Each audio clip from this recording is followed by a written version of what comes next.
Pada saat tornado milik Meteor dibalas oleh tornado pihak manusia, Meteor menyipitkan matanya menatap ke kejauhan, sama sekali tidak menghiraukan pasukan gabungan manusia.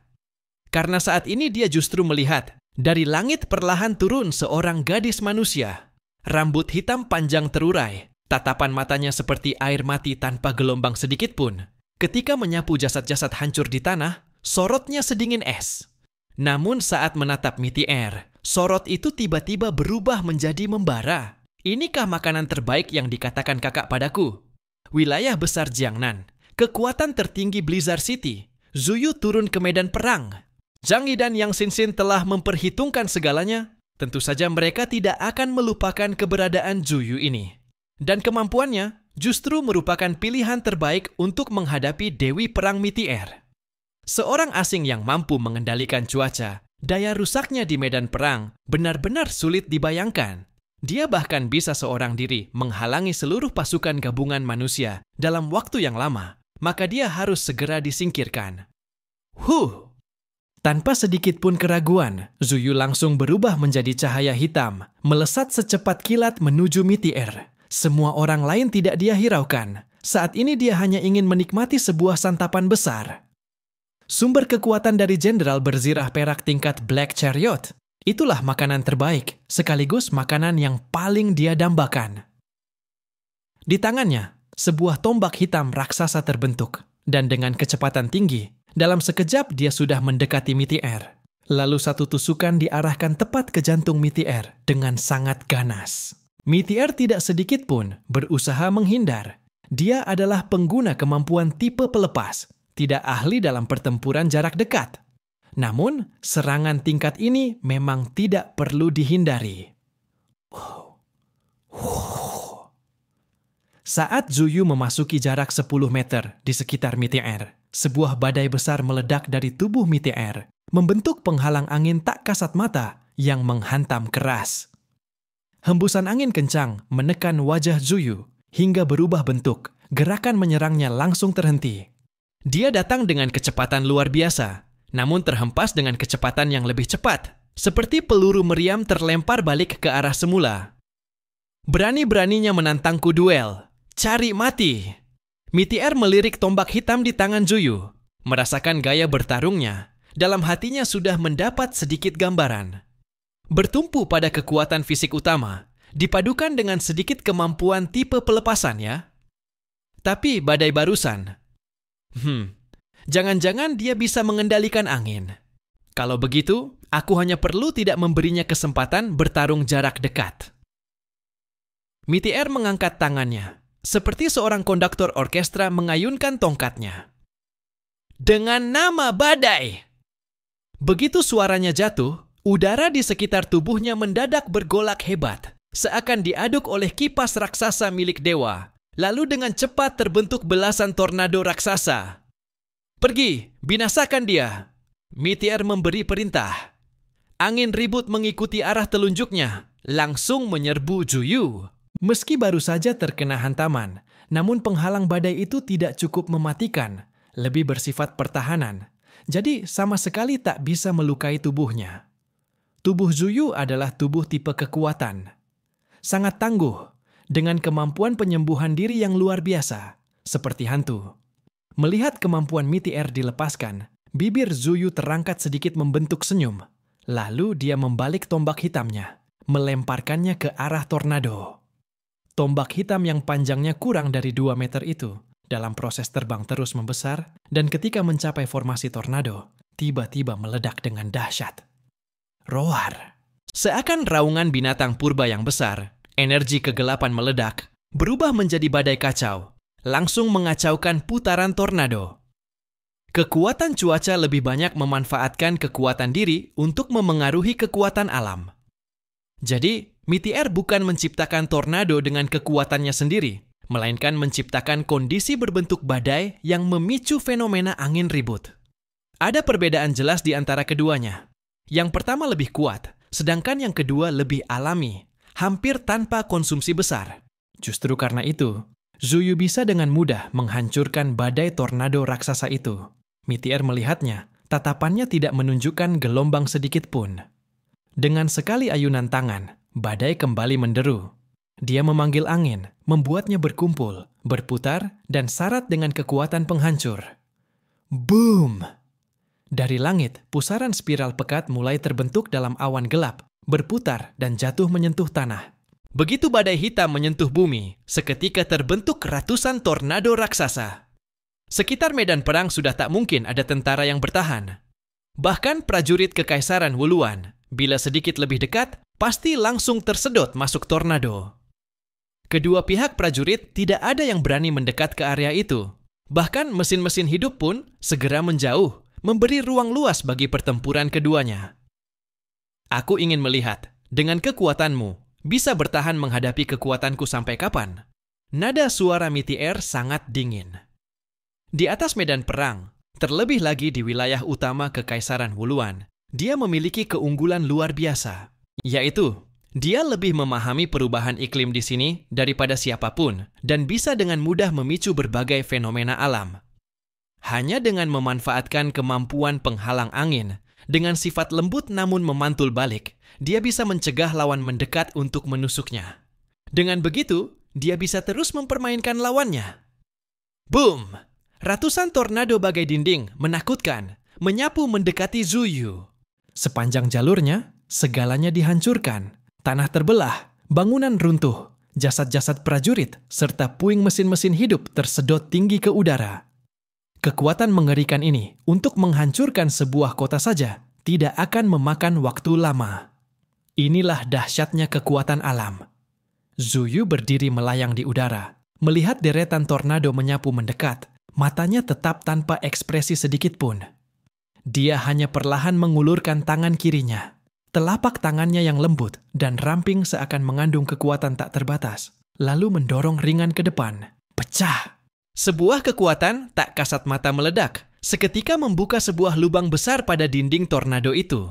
Beberapa tornado hancur akibat perubahan arus udara yang hebat. Badai lewat menyapu sisi kiri dan kanan Zuyu, tanpa memberinya cedera sedikit pun. Namun kali ini, ekspresi Mitier akhirnya berubah. Kau! Dia tahu siapa gadis di hadapannya.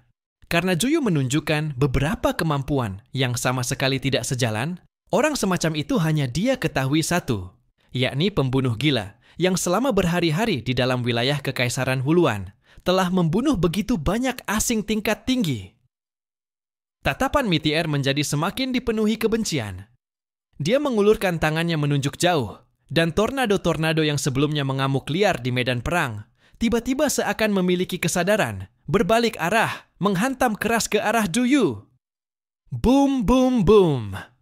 Seolah-olah langit membentuk bilah spiral menjadi sebuah mesin penggiling daging raksasa, hendak sepenuhnya mengepung Zuyu, lalu mencincangnya di tempat. Mesin itu dalam sekejap membesar di depan Zuyu, hampir sepenuhnya menutupi ruang di hadapannya, tanpa ada jalan untuk melarikan diri. Namun Zuyu tetap tidak bergerak sedikit pun. Sesaat kemudian, justru dari dalam mesin penggiling itu, meledak keluar angin topan yang lebih deras dan mengerikan. Badai menyapu seluruh medan perang, sekejap saja menghancurkan semua tornado, lalu tak berhenti menerjang ke arah Mitier. Mitier menyipitkan mata. Semua badai itu sama sekali tidak bisa menembus dinding penghalang angin di hadapannya. Kau juga bisa mengendalikan angin? Kekuatan badai miliknya paling tidak suka bertemu dengan lawan yang juga mampu mengendalikan angin. Karena angin hanyalah pergerakan udara. Selama ada angin dari arah lain yang memengaruhi jalurnya, maka angin itu akan runtuh. Zuyu tetap diam. Hanya tangan kanannya kembali membentuk sebuah tombak panjang berwarna hitam.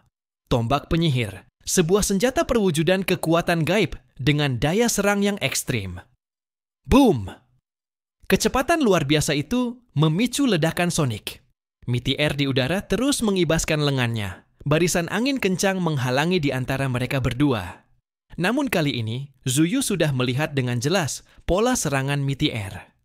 Tangan kirinya melambaikan gerakan ringan di depan. Sebuah dinding transparan raksasa pun muncul. Penghalang ruang hampa. Penghalang ruang yang terbentuk dari kekuatan pikiran, dengan daya pertahanan yang luar biasa. Serangan badai Mitier tidak cukup kuat untuk menembusnya. Ia hanya bisa menyaksikan Zuyu semakin mendekat. Jarak di antara keduanya terus menyempit. Tak lama kemudian, Zuyu sudah menerobos hingga 30 meter di sekeliling Meteor. Tubuhnya bagaikan kilatan petir hitam. Bayangan tubuhnya memanjang, seperti seekor macan kumbang yang siap membunuh. Atau seperti iblis malam yang menjemput nyawa. Namun tepat ketika ia hendak mendekati Meteor, sudut bibir Meteor terangkat membentuk senyum penuh ejekan. Bodoh! Tangan kanannya terangkat tinggi ke langit, lalu menghantam ke arah Zuyu. Krek! Sebuah cahaya perak tiba-tiba membelah langit, seolah hendak memecah langit malam, yang pekat menjadi dua bagian, menembus dari timur laut ke barat daya. Petir perak raksasa itu berubah menjadi pedang panjang. Jatuh dari langit dan menutupi Zuyu. Sekalipun kecepatannya cepat, mungkinkah bisa lebih cepat daripada petir? Meteor melihat petir yang bergemuruh menutupi Zuyu. Kekuatan alam itu melambangkan murka langit. Kekuatan yang membuat semua makhluk cerdas merasa takut secara naluriah. Kini menelan gadis berbusana hitam itu. Zuyu memang terlalu cepat, sampai-sampai tidak mungkin menghindar dari serangan ini. Tubuhnya seperti bintang jatuh, terseret oleh petir, lalu dihantam keras ke tanah. Boom, boom, boom. Tanah bergetar hebat. Medan perang yang rata seperti dihantam bom nuklir. Tanah terbalik, debu berhamburan, meninggalkan kawah raksasa. Meteor melayang di atas kawah itu, di tangan kirinya badai terkumpul, sementara tangan kanannya menyala dengan cahaya petir. Menurutmu kekuatanku hanya badai? Maaf saja. Kemampuanku adalah benda meteorologi. Segala macam fenomena langit dapat kugunakan. Hujan, angin, petir, semua bisa kukendalikan. Mati di tanganku, itu karena kau terlalu tinggi hati. Wajahnya menampilkan ejekan. Kau tidak sungguh-sungguh mengira dengan sembunyi seperti tikus di Kekaisaran Wuluan, melakukan kejahatan diam-diam, maka tak seorang pun bisa mengalahkanmu, bukan? Dalam pertempuran langsung, kekuatanmu jelas terbongkar. Meteor sangat percaya diri dengan serangan itu. Meski tidak membunuh lawan di hadapannya, setidaknya akan membuatnya terluka parah. Tatapannya yang dingin menyapu seluruh medan perang. Ia memutuskan untuk membunuh gadis manusia itu terlebih dahulu, lalu kembali ke garis depan, menghancurkan pasukan gabungan manusia. Kini Kekaisaran Wuluan, tengah darurat di berbagai tempat, ia harus menjaga ketertiban dan mengusir musuh kuat. Namun saat itu juga, alat komunikasinya bergetar. Dari sana terdengar suara marah dan terburu-buru, Komandan Distrik Militer Kota Timur, Bang Mu. Informasi kita sudah bocor. Mereka sangat paham dengan kemampuan kita. Hati-hati. Meteor tertegun sejenak. Kemampuan mereka bocor. Bukankah artinya semua yang ia tunjukkan sebenarnya sudah diperkirakan lawan? Saat ia terdiam, tiba-tiba cahaya hitam menyembul dari tanah layaknya duri raksasa, menusuk langsung ke arahnya. Meteor menggertakkan gigi, segera sadar, mengangkat tinggi kekuatan petir di tangannya. Kekuatan langit tergugah, muatan listrik di langit terkumpul, membentuk pedang petir perak raksasa, lalu menghantam tombak hitam itu. Boom, boom, boom. Petir dan tombak saling beradu. Ledakan energi yang dahsyat membuat keduanya musnah. Ular-ular petir menyebar, merayap di tanah, jatuh menghantam kota di kejauhan. Hanya sekali serangan itu saja, entah sudah berapa banyak orang yang jadi korban salah sasaran. Namun bersamaan dengan itu, sebuah kilatan petir perak meledak di belakang Meteor. Matanya membelalak, ancaman mematikan membuat bulu kuduknya berdiri. Argh! Petir itu menghantam punggungnya, membuatnya terpental jauh. Tubuh fisiknya memang bukan keunggulannya, sehingga serangan itu membuatnya terluka parah. Meski buru-buru membuka penghalang angin untuk melindungi diri, punggungnya tetap hancur penuh luka berdarah, sangat mengenaskan. Meteor mengendalikan angin untuk terbang menjauh. Rasa sakit yang hebat membuat tubuhnya gemetar. Ia segera menyuntikkan obat pada dirinya. Mata tajamnya menatap tanah di bawah. Dari balik asap dan debu, Zuyu perlahan melangkah keluar. Namun berbeda dengan kondisi Meteor yang kacau, Zuyu tampak sama sekali tak terluka. Saat Meteor memanggil petir untuk menyerang, Zuyu juga menggunakan kekuatannya. Serangan petir serupa, diselubungkan di bawah serangan Mitier. Maka Mitier tidak menyadari adanya petir itu. Saat ia sadar, sudah terlambat. Kau ini. Ternyata. Mitier menggertakkan gigi. Wajah cantiknya kini berubah menjadi bengis. Ia ingin mengatakan bahwa lawannya juga bisa mengendalikan kekuatan petir. Zuyu memiringkan kepalanya, menatapnya dengan wajah mengejek. Kelebihan kemampuanmu adalah mengendalikan fenomena langit, bukan? Menggunakan kekuatan alam untuk membunuh musuh. Tapi aku ingin bertanya padamu, sebenarnya berapa banyak fenomena langit yang bisa kau kendalikan? Hanya beberapa atau puluhan? Mata Mitier membesar perlahan. Tiba-tiba hatinya dipenuhi firasat yang sangat buruk. Tepat ketika hati Mitier sedang dilanda guncangan. Peringatan bom masih terdengar di telinganya. Segera saja Rain dari distrik timur juga mengeluarkan peringatan yang sama. Kemampuan mereka sepenuhnya ada untuk mengendalikan keberadaan kita. Persiapan orang-orang ini terlalu matang. Hati-hati, benar-benar hati-hati. Pupil mata Mitier mendadak menyempit. Ia menatap Zuyu. Kau? Jangan-jangan kau? Ia memikirkan satu kemungkinan yang sangat menakutkan. Zuyu tersenyum tipis. Sekalian ku beritahu kau satu hal. Kemampuanku ada sebanyak 763 jenis. Dan kemampuanmu dalam mengendalikan gejala langit, semuanya bisa aku kuasai. Selesai berkata demikian, Zuyu pun mengangkat kedua tangannya. Di tangan kirinya terkumpul badai, sementara di tangan kanannya menyatu petir. Tepat di bawah tatapan tercengang Mitier, ia melepaskan kedua kekuatan itu secara bersamaan. Sekejap kemudian, Mitier melihat angin panjang menyapu deras ke arahnya. Melihat pula petir mengerikan meledak di langit. Kebanggaan terbesar Mitier adalah kemampuannya mengendalikan hujan, badai, petir, dan kilat. Namun, rasa bangga itu lenyap seketika setelah melihat kekuatan Zuyu. Boom! Badai dan petir meraung, langsung menyerbu ke arah Mitier. Hati Mitier mulai timbul niat untuk mundur. Lawan semacam ini harus bagaimana dilawan? Semua yang ia kuasai, lawannya juga bisa. Dan selain itu, lawannya masih punya 700 lebih kemampuan yang tidak diketahui. Itu berarti, seiring berlanjutnya pertarungan, kemampuannya akan sepenuhnya dikuasai oleh pihak lawan. Namun, ia sendiri tidak pernah tahu berapa banyak kartu tersembunyi yang dimiliki musuh. 700 lebih kemampuan, artinya 700 lebih ancaman mematikan. Tubuh Mitier secara naluriah melangkah mundur. Ia gila-gilaan mengaktifkan kemampuan, membentuk penghalang badai untuk melindungi tubuhnya.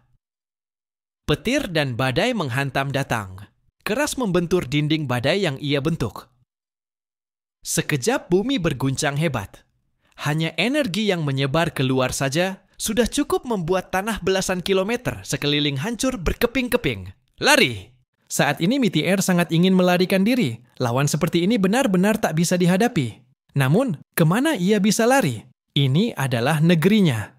Sebagai pihak yang menjaga benteng, jika ia melarikan diri, Kekaisaran Wuluan akan tamat. Maka, meski ada naluri bertahan hidup, sebagai seorang prajurit tangguh yang terlatih, ia tetap menekan rasa takut dalam hatinya. Namun, bagaimana caranya menghadapi keberadaan mengerikan semacam ini? Pikiran Mitier benar-benar kacau. Sebelum mengetahui dasar kekuatan lawan, serangan apapun bisa saja dipatahkan. Pada saat itu, lewat saluran komunikasi, terdengar suara Brad, perwira pertahanan zona utara. Kalau kemampuan terbongkar, lalu tidak bisa bertarung lagi. Situasi di medan perang selalu berubah-ubah. Cara memanfaatkan kemampuan ada tak terhitung banyaknya. Meski kemampuanmu terbuka, pengalaman tempur kita tetap ada. Itulah keunggulan terbesar kita. Kata-kata Brad bagaikan pencerahan, memberi Mitier keyakinan yang besar. Mungkin karena prajurit yang terdesak bisa jadi lebih bersemangat. Sekarang mereka sudah tidak punya jalan mundur, jadi tidak ada gunanya lagi untuk takut. Bagaimanapun juga mereka harus bertarung, maka lebih baik memikirkan bagaimana membuat kemampuannya memberi efek di luar dugaan musuh. Mitier pun tenang kembali. Benar, lawan hanya mengetahui kemampuannya, tapi itu tidak berarti ia tidak punya harapan menang. Sama seperti orang-orang berkemampuan penguatan tubuh, Semua tahu titik kuat mereka ada di fisik.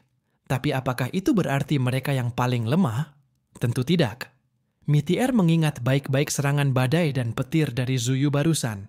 Meski memang tampak mengerikan, jika dibandingkan soal kekuatan murni, serangan itu tidak melebihi dirinya. Dengan kata lain, tingkat kekuatan kemampuan mereka sebenarnya hampir setara. Keunggulan lawan hanyalah di banyaknya jenis kemampuan. Sedangkan keunggulanku ada pada tanah ini. Pada pemahamanku terhadap tanah yang membesarkanku. Setelah tenang, kekacauan dalam hati Mitier sirna. Ia menatap pakaian tempur yang dipakai Zuyu, lalu sebuah siasat terlintas di benaknya. Orang-orang permukaan tidak terbiasa dengan lingkungan pertempuran bawah tanah, sehingga mereka harus mengenakan pakaian tempur berat untuk menyediakan oksigen bagi mereka. Jadi, jika bisa menghancurkan pakaian tempur mereka, kita akan mendapat keuntungan besar. Jika beruntung, mikroorganisme dunia bawah ini bisa langsung menghabisi mereka. Mitier segera menyampaikan ide itu lewat saluran komunikasi kepada semua orang. Para jenderal berzirah perak yang sebelumnya masih murung karena kebocoran informasi pun ikut bersemangat. Benar sekali. Saat operasi pendaratan, kita yang dirugikan oleh kondisi medan. Tapi sekarang, disinilah dunia bawah tanah. Inilah arena kita. Mereka satu persatu bersemangat. Jelas ini adalah cara yang tepat untuk mengalahkan pasukan gabungan manusia. Namun, semangat mereka tidak bertahan lama. Karena tiba-tiba saja, langit berubah.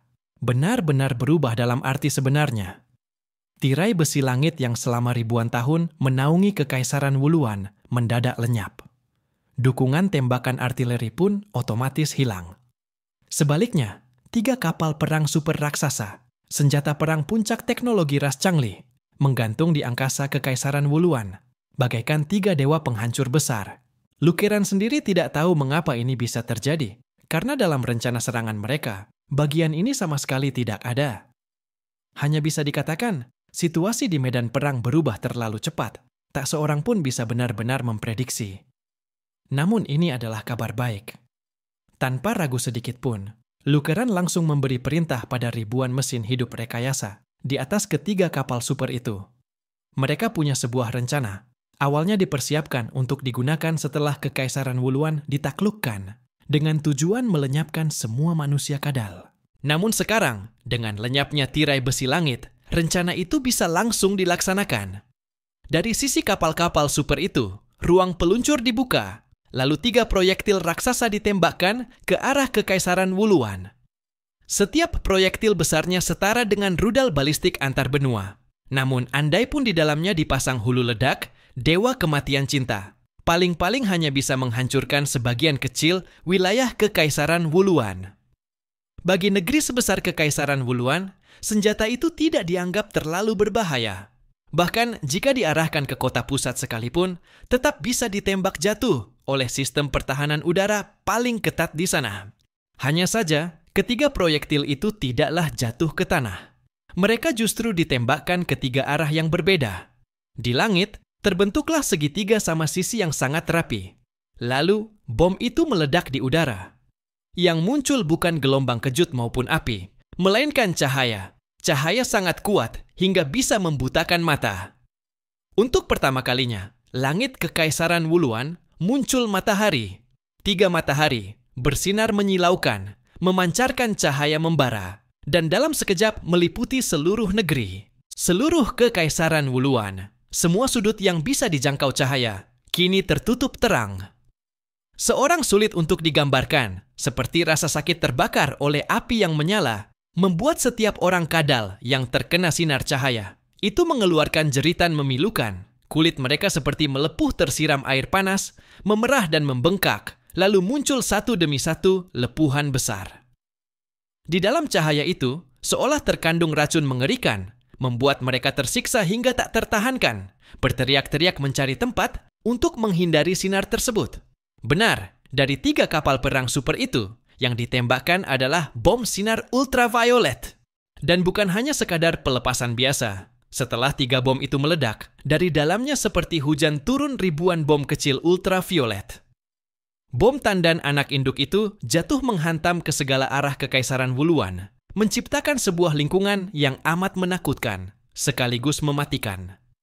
Aliansi pasukan Huaxu sebenarnya sudah melakukan persiapan. Sinar ultraviolet yang terlalu kuat bahkan dapat membuat tubuh mereka sendiri mengalami mutasi sel. Apalagi bagi para manusia kadal yang hidup di bawah tanah, yang biasanya hanya memperoleh cahaya buatan dari teknologi. Seluruh Kekaisaran Wuluan seolah berubah menjadi samudra api raksasa akibat sinar ultraviolet, membakar tubuh mereka hingga menderita kesakitan luar biasa. Para prajurit kadal di medan perang pun hampir mustahil lolos dari bencana ini. Pakaian tempur khusus anti-ultraviolet hanya boleh digunakan oleh orang-orang istimewa di atas peringkat zirah biru. Pakaian tempur prajurit biasa tidak sanggup menahan paparan sinar ultraviolet sekuat ini. Maka perasaan mereka saat ini benar-benar seperti dilemparkan ke dalam air panas bersuhu 70 hingga 80 derajat, direbus hidup-hidup. Bahkan prajurit dengan tekad sekuat baja pun akan kehilangan fokus mentalnya, tak mampu mempertahankan kekuatan bertarung. Hanya dengan langkah ini saja, tanpa banyak usaha, sebagian besar kota besar langsung membuat banyak kadal menderita luka parah. Sel-sel tubuh mereka yang terpapar sinar ultraviolet intens akan segera mengalami mutasi kanker. Jika tak mendapat pertolongan segera, mustahil mereka bisa bertahan lama. Awalnya, keberadaan kubah besi langit dapat melindungi dari cahaya berbahaya ini. Namun sayangnya, demi dirinya sendiri, Zhenglo justru menonaktifkan kubah itu. Tidak, mungkin sejak awal dia sudah tahu bahwa inilah yang akan terjadi. Bagaimanapun hasil perang ini, setelah pertempuran usai, setidaknya 90% rakyat Kekaisaran Wuluan akan mati. Mayoritas besar rakyat jelata, bahkan sebagian bangsawan yang tidak sengaja terkena sinar, semuanya akan binasa. Dampak sinar ultraviolet yang dahsyat itu memang juga berpengaruh pada para jenderal zirah perak. Tetapi mereka memiliki pakaian tempur canggih yang melindungi diri mereka, jadi masalahnya tidak terlalu besar. Garis depan, Mitier menatap para prajurit kadal yang satu persatu berguling di tanah sambil meraung. Tubuh mereka terpelintir karena sel-sel mengalami kanker, dan sorot mata mereka dipenuhi amarah. Dia sama sekali tidak menyangka lawan ternyata bisa berpikir sama dengannya. Sekarang, baik dirinya maupun Zuyu, siapapun yang zirahnya hancur lalu terpapar udara terbuka, akan menderita luka parah akibat sifat biologis tubuh mereka, lalu akhirnya kalah. Mitier mengangkat tangan, memanggil badai tak berujung di sekelilingnya, membentuk dinding penghalang raksasa dari angin.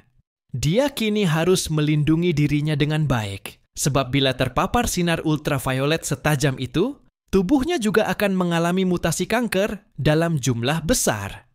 Boom! Sambaran-sambaran petir menyambar dari langit, menutupi seluruh ruang tempat Zuyu berada. Namun Zuyu sama sekali tidak gentar. Dia membuka kedua tangannya, lalu penghalang kekuatan Duan Kongnian memutus ruang di atasnya, membuat petir yang berjatuhan tak mampu menembus pertahanannya. Sebaliknya, Zuyu sendiri mengangkat tangan. Dari bawah tubuh Mitier, tanah tiba-tiba bergemuruh. Tanah yang tadinya berlubang karena hantaman, kini justru menjulang ribuan duri tajam menusuk ke arah tubuhnya. Baru menguasai beberapa kemampuan langit, sudah merasa luar biasa. Sungguh sombong. Biar kutunjukkan padamu, apa itu kekuatan yang benar-benar tiada habisnya. Duri tanah raksasa menembus lapisan demi lapisan dinding angin, tanah terus bergemuruh, lalu menjulang membentuk sebuah gunung besar. Tidak, bukan hanya satu, melainkan serangkaian pegunungan. Dari satu puncak utama, terus bersambung, membuat seluruh medan perang bergetar hebat. Zuyu benar-benar menciptakan pegunungan langsung dari tanah. Badai sehebat apapun, sekuat apapun amukannya, tetap tak mampu menggoyahkan gunung raksasa itu. Zuyu meminjam kekuatan tanah yang agung, membuat kekuatan badai Mitier menjadi sulit digunakan. Pegunungan yang berlapis-lapis kini menjadi penghalang alami bagi badai. Mitier mencoba menyerang pegunungan dengan badai. Paling jauh hanya bisa menghancurkan puncak gunung. Tak mungkin melenyapkan tubuh gunung yang amat besar itu. Dia menggertakkan giginya, lalu melayang menjauh dari tanah. Menatap Zuyu di bawah, ia mengangkat tinggi tangan kanannya. Langit telah dipenuhi awan gelap pekat hasil kondensasi kekuatannya. Setelah petir, kini turunlah hujan deras. Angin dan petir tak mempan pada Zuyu, maka Meteor mulai mencoba menggunakan serangan air. Di atas tanah beku, seharusnya tak ada hal seperti ini, bukan? Meteor mengumpulkan air hujan deras, mengubahnya menjadi seekor naga raksasa, sementara di sekelilingnya melayang miliaran pedang air transparan yang terkondensasi padat. Semuanya jatuh dari ketinggian ribuan meter. Roar! Naga raksasa yang terbentuk dari puluhan juta ton air menghantam ke arah Zuyu dengan kepala besarnya. Zuyu memang tidak memiliki kemampuan mengendalikan air. Namun setelah melihat kekuatan Meteor, dia justru tertawa. Bertemu air tinggal dibekukan, bukan begitu? Dia menarik napas dalam-dalam, lalu perlahan menghembuskannya. Udara yang keluar justru berupa asap putih dingin. Dongzi Han Yan. Asap putih yang amat dingin terus membubung. Awalnya hanya satu helai tipis, tapi semakin lama semakin banyak, lalu membentuk sebuah penghalang besar yang menghadang derasnya hujan. Suhu di seluruh ruang sekitar turun drastis, bahkan pada mayat prajurit pun mulai muncul lapisan es tipis. Dalam sekejap, suhu medan perang menurun lebih dari 100 derajat, hampir setara dengan suhu dunia daratan. Penurunan suhu yang mendadak membuat naga air dan pedang-pedang air itu membeku. Dasar bodoh! Meteor sama sekali tidak khawatir, sebab bila dihantam air dalam jumlah besar, Zuyu akan terjebak dalam pusaran arus. Namun kini berubah menjadi naga es dan pedang-pedang es, dampaknya justru lebih mengerikan. Meski telah membeku, kecepatan jatuh mereka tidak berkurang sedikit pun. Bongkahan es raksasa yang menutupi langit jatuh menghantam Zuyu. Tapi Zuyu juga sudah memperhitungkan hal ini. Di dunia daratan, selain segelintir orang asing di tepi laut, hampir tak ada yang menguasai teknik kendali air. Zuyu pun tidak mahir dalam hal itu. Maka dia lebih memilih menghadapi naga es dan pedang es ini daripada harus tenggelam dalam lautan air. Saat serangan dari segala arah itu datang, dia hanya tersenyum tenang, lalu tubuhnya berubah samar. Tertiup angin, tubuhnya sepenuhnya berubah menjadi kabut asap biru, kehilangan wujud fisiknya. Pedang es dan naga es yang tajam berjatuhan menghantam tanah, mekar menjadi bunga-bunga es yang indah, namun tak menyentuhnya sedikit pun. Dia sudah menjelma kabut biru yang terbang, melayang di udara. Melihat hal itu, pupil mata Meteor bergetar hebat. Dia mengenali kemampuan itu, sebuah kekuatan yang dulu pernah dimiliki seorang rekannya, salah satu jenderal zirah perak.